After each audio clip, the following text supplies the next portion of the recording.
The Kollmorgen S20360-VTS is a member of the Kollmorgen Servostar S200 series of servo motor controls, which contains a fair amount of motion control embedded in the driver.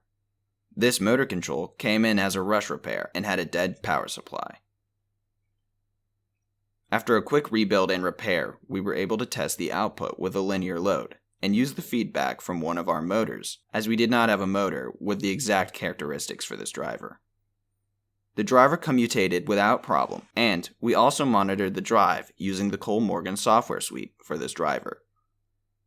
As an added benefit to our customer, we downloaded and saved all the settings from the driver, just in case they needed them at some later date. Thanks for checking out the video. Subscribe to ERD TV for more videos of our repairs.